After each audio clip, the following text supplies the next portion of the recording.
Sometimes during Christmas, something magical happens. Hey, Cricket customers. The Max with Ads plan is included with the Cricket $60 unlimited plan at no additional cost. And this holiday season, Max is the one to watch when you're feeling festive. Son of a nutcracker! Cozy up to all the holiday classics, like Elf, 8-Bit Christmas, and the Harry Potter 8-film collection. Just log in with your Cricket username and password to experience Max on all your favorite devices. Phone plan streams and standard definition. Programming subject to change. Fees, terms, and restrictions apply. See cricketwireless.com for details.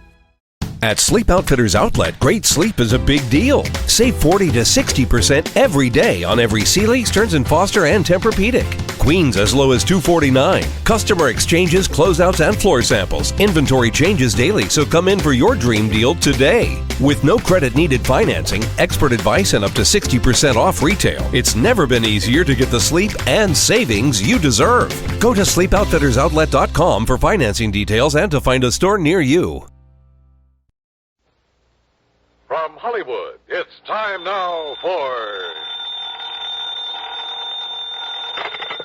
Johnny Dollar. George Reed here. Oh, hi, George. How are things at Floyd's of England? Very good, as a matter of fact. Very good. Well, now, it can't all be good, or you wouldn't be calling me. Well, to tell the truth, I do have a small problem. Figures. No, figure is the word, singular. Huh? A small figure, a statuette belonging to Mrs. Dora Harkness Ballin down in New York. Ballin? Yes, terribly wealthy, but a real eccentric. So what's happened? The little statue I mentioned, it's gone, disappeared. Oh? What's it worth? Insured value is $26.50. Wow. $26.50. Huh? $26.50 wouldn't even cover my expense account. Well, it just happens that she carries hundreds of thousands of dollars worth of personal property insurance with us. But for some reason or other, she attaches particular value to this statuette. Oh, I get it. You're afraid that if we don't go through the motions of trying to find it, she might take her insurance elsewhere. Precisely. Real important to you, huh? Very. Then I take it I won't have to be chintzy with the old expense account. Well, now, Johnny... Okay, George, I'll be in touch.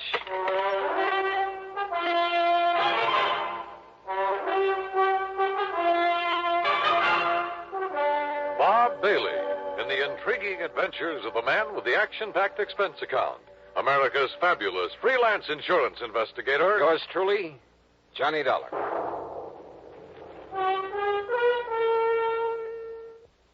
Now, Act One of yours truly, Johnny Dollar.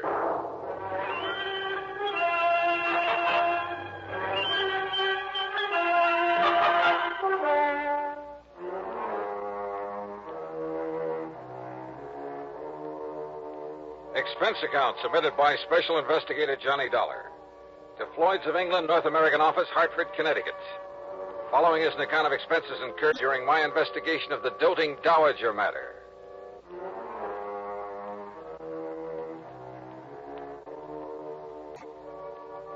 Expense account item 1, $7.90, taxi, train fare, and incidentals, Hartford to New York.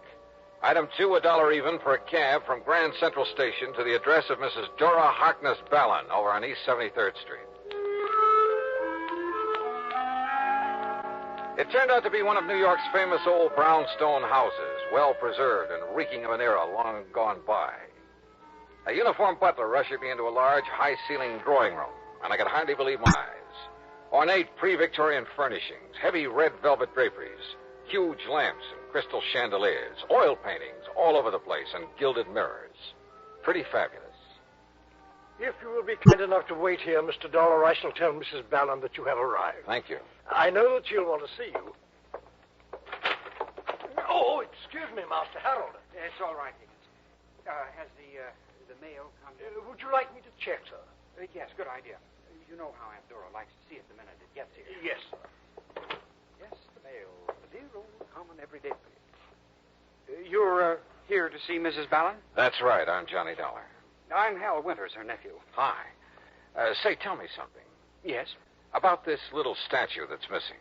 You mean that little chunk of pot metal that's disappeared? Oh, is that what it is? Oh, yes, just a piece of junk. But a couple of months ago, Aunt Dora decided it looked like her grandfather when he was a general back in the Civil War. Oh? Why does she value it so highly? I expect the general was the only Ballin who had guts enough to do anything on his own. What do you mean? I mean, instead of just living off the family shipping fortune. So when she suddenly decided the statue looked like the general, Johnny Dollar, did you say? That's right. The insurance investigator? Yes. Well, now, why should she bother you with it? I don't know. Truly, Mr. Dollar, it's not worth it. If I were you, I'd forget it. Now, if you'll excuse me, I'd better see if the morning mail has arrived. Hal, just when did the statue disappear and from where? Tana discovered it missing from the reception room yesterday morning. Now, if you'll pardon me... Was the house broken into? Possibly. But there was no sign of it. How about guests? No, we haven't had guests for a week or more. How many servants are there? Mr. Dollar, perhaps there's something I'd better tell you about that statue. The statue of the general? I tell you, Mr. Dollar. You are Mr. Dollar, aren't you? Yes, ma'am. I tell you that if you don't find out who stole it and get it back, I'll cancel every bit of my insurance. Sit down. Thank you. Harold, my dear, ring for Higgins and have him see if the morning mail has come. I was about to go out and look for it myself, Tana. Let Higgins do it. It's quite all right. I don't mind. I said let Higgins do it. Well, all right. But if you'll excuse me now. Oh? Why? Why, I'd like to go up to my room for a moment. To call up that girlfriend of yours again? Sit down. Yes, Tana. You and that girl, that Nancy Gavin. She'd like to take you away from me, wouldn't she? Aunt Dora. Where would you go? What would you live on? And what would I do? Darling, I hardly think this is the Much proper as I like Nancy Gavin, I see no reason why I should let her take you away from me. Do you? Mrs. Ballin, about the statue. Huh? Oh, yes, of course.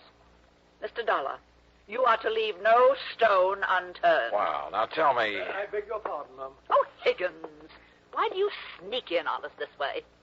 Well, what is it? The mail just arrived, and knowing you'd want to see it. Give it to Harold. Yes, here, I'll take care of it. Well? What letter? No postmark. But? And it's so badly scrawled in pencil. Well, don't bother Aunt Dora with it now. But it's marked personal, sir. Well, then let me have it. Yes, Mum. Tanta. You may go now, Higgins. Yes, Mum. Here, Tanta, suppose you let me see what it's all about. Be quiet, Harold. Now, Mr. Dollar. Well, first of all, I'd like you to tell me...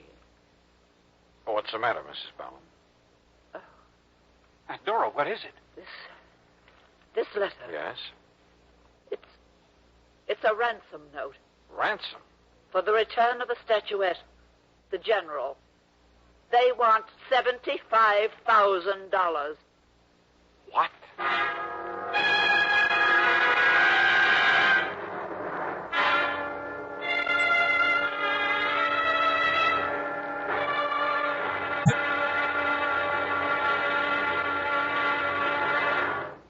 Act 2 of yours truly, Johnny Dollar, in a moment.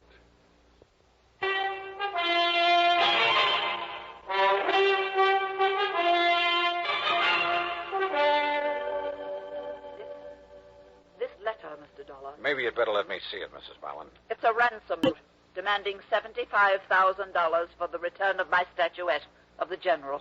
$75,000? Yes, Harold. Oh, they can't be serious. For that little piece of pot metal? Sure, they must be out of their minds. I beg your pardon. What? That statue means everything to me. It happens to be a memento of my grandfather, the famous General Horace Harkness Ballin. At least it looks like him. But good heavens, Aunt Dora, $75,000. Oh? Do you object because it will mean that much less for you when I die, Harold? Of course not. I wasn't even thinking of such a thing. Well, don't. At your age, with your lack of experience in getting along on your own, money like that would only do you harm. Would it? Yes. You'd probably leave me, strike out on your own, perhaps even marry, and heaven only knows what would happen. Mrs. Ballin, are you really serious about paying this ransom? I have the money. I have it right here in the safe. And if it will bring back the general... Look, why don't you let me see what I can do about it first? And have it destroyed? Destroyed? Well, here, read the letter. It was the usual sort of thing, poorly written on cheap paper and scribbled in pencil. And it simply said that the money in unmarked bills was to be turned over to her nephew, Harold, that instructions for its delivery would be given to him later, secretly. If he then divulged the place and manner in which he was to make the payment, his life would be in danger. Don't you see, Mr. Dollar? If we don't do as they say, they might kill him. It further said that if the police were brought in, the statue would be destroyed. I have no choice, Mr. Dollar. I'll pay the ransom. Tonto. Harold, you will take it to them, whoever they are, when you receive their instructions. They've threatened me. Only if we don't obey instructions. All right, now look, Mrs. Ballon. Yes, Tonto. Listen to Mr. Dollar. I have told you I must have the General back at any cost. Very well. No one is to leave this house, except Harold, of course, when he is told to by the kidnapper. Mrs. Ballon, I won't let you do this. You what? It's utter nonsense for you to consider paying out that kind of money for a cheap little piece of junk that can't possibly be worth anything to whoever took it, except perhaps for its effect on you. I told you, young man, it's the one priceless memento I have of the great General Ballon. Yeah, you told me. Very well. You are here on my orders, are you not? What? Yes. All right. Then you will remain subject to my orders. Very well now. Hi, everybody. Nancy. Well, what's everybody looking so glum about? Hi, sweetie. Hello, Mrs. Ballon. Miss Gavin? Mr. Dollar, this is Nancy Gavin, a friend of Harold. Johnny Dollar? Hi. Hey, I know about you. Nancy, dear. You come to find that whatchamacallit that Mrs. Ballon lost? It was stolen. Okay, stolen. And the kidnappers are demanding $75,000 ransom. That's easy. Pay it. I shall. And Nancy, you are to stay right here in this house until this whole thing is over with. Auntie, I don't mind that a bit. Do we, Hal? Good wench. Seriously, Auntie, when are you going to let Hal marry me? Get out on his own. And leave me? Do you think for 1 minute that my precious Harold would do that? Why don't you answer that, Hal? Mr. Dollar, this is none of your business. It has nothing whatsoever to do with the reason for your being here. You know something, Mrs. Ballon? I'm beginning to think you're wrong. You came here to find the statue that was stolen from me. That's right. And maybe I'm on the track of it now. So how about it, Hal? Would you leave your aunt if you could? It was a wild guess, but the more I thought about it, the more I decided that Harold Winter's answer might solve this case for me. Yeah? And that Mrs. Ballon would be pretty shocked when I put my finger on the thief, the writer of that ransom note. But you know something? I was dead wrong.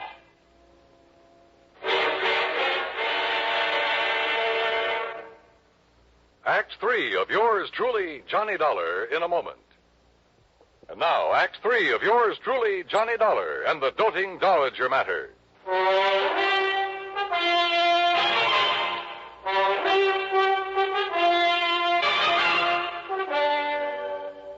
Dollar, this is none of your business.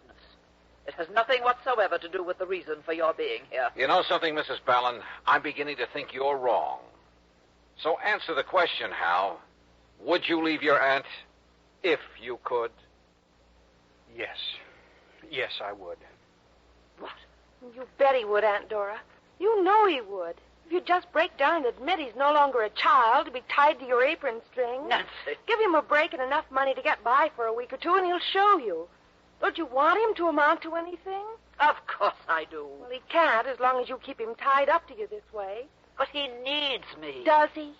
Maybe he needs somebody like me. Somebody who loves him and will help him get somewhere. Help him to accomplish the things he can accomplish. You do love him, don't you?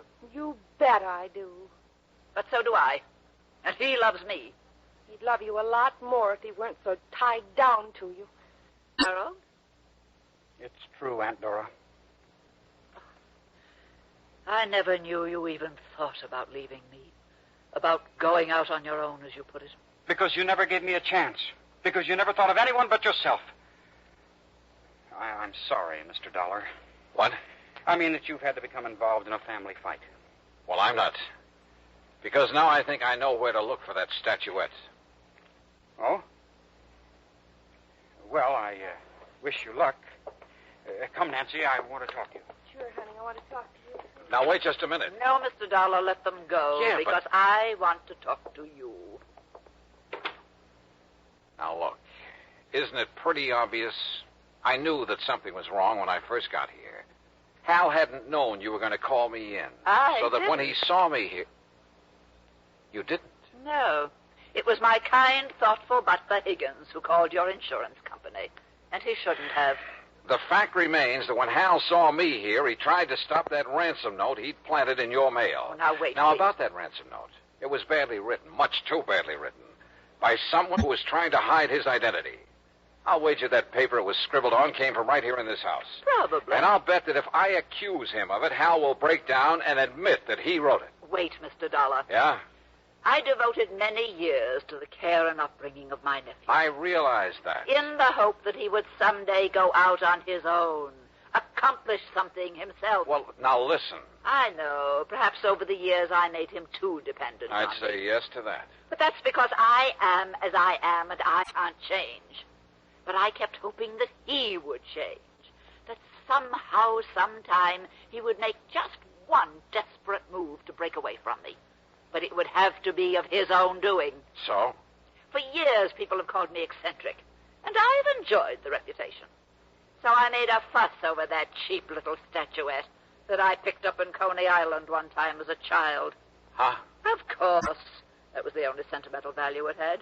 But according to Harold... Oh, now, should I have picked one of the valuable artworks, paintings, or sculptures that I really care about, in my selfish way, for this little experiment? So you gave the worthless statuette the big build-up? Yes, and he fell for it.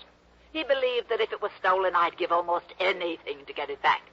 And then finally, he got up enough nerve to do something about it. Now, just a minute. What you're telling me is that you're tickled pink that you've made a thief out of him. I'm tickled pink that he's finally shown some guts and gumption. And you can't call him a thief over that piece of junk. But it has a price of $75,000 on it. That's what he'll be stealing if you give him that money and let him walk out of here with it.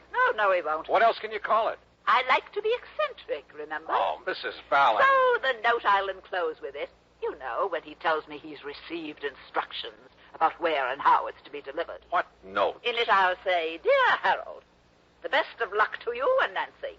I hope you'll be tremendously happy. And I hope that now and then you'll drop in on your loving and now somewhat lonesome Aunt Dora. I see. And I think I'll enclose a few extra thousand, just in case. And as a kind of extra wedding present. Extra wedding present? Of course. The statuette. I certainly don't want them to bring that atrocity back here. Oh, no, don't. Wait. Yes, dear? I just wondered if Mr. Dollar has decided how he wants to proceed with his investigation. Well, Mr. Dollar? Hal, after getting what information I could from your aunt, what little information I could... Yes? Hal, I've decided to give up the case. Yes, Harold. You may as well show Mr. Dollar to the door. Whatever you say, Tonto. Yeah. Goodbye, Mrs. Fallon. Oh, and maybe you'd better phone the insurance company about the extra fee I'm to get on this case. Oh, I did. Right after Higgins told me he'd called them. But if he's giving up the case, dear... Show him to the door, Harold. Yes. This way, Mr. Dollar. Yeah. Thanks. Now, you listen, Hal. I can tell by your look that you've learned something, Mr. Dollar. I have. Perhaps even more than I know. So, look here. Huh? Do you think this will do for the sequel to the ransom note? What? You know, the instructions about where I'm to take the money. Oh, now, wait a minute. You mean to say... You mean you knew... Are you kidding?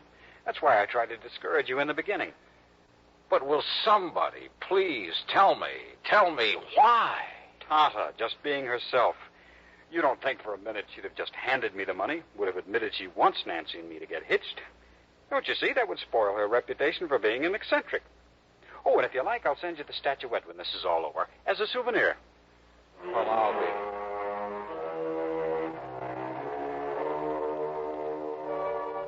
Believe me, I've handled some pretty wacky cases over the years. But this was by long odds the wackiest. And yet, why complain when it's a good living? Expense account total, including all the incidentals I could think of, and fare back to Hartford. What? $17.80. Tommy. Yours truly, Johnny Dollar.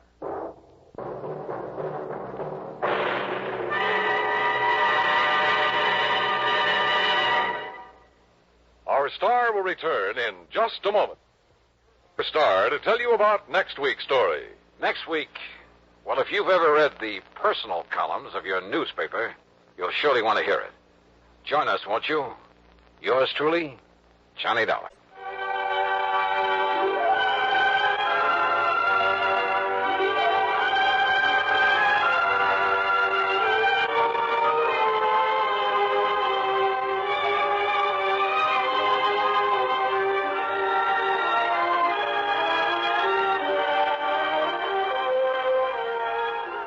Yours truly, Johnny Dollar, starring Bob Bailey, originates in Hollywood and is written, produced, and directed by Jack Johnstone. Heard in our cast were Virginia Gregg, Eleanor Audley, G. Stanley Jones, Eric Snowden, and Sam Edwards. Be sure to join us next week. At Sleep Outfitters Outlet, great sleep is a big deal. Save 40 to 60% every day on every Sealy, Stearns & Foster, and Tempur-Pedic. Queens as low as $249. Customer exchanges, closeouts, and floor samples. Inventory changes daily, so come in for your dream deal today. With no credit needed financing, expert advice, and up to 60% off retail, it's never been easier to get the sleep and savings you deserve. Go to SleepOutfittersOutlet.com for financing details and to find a store near you.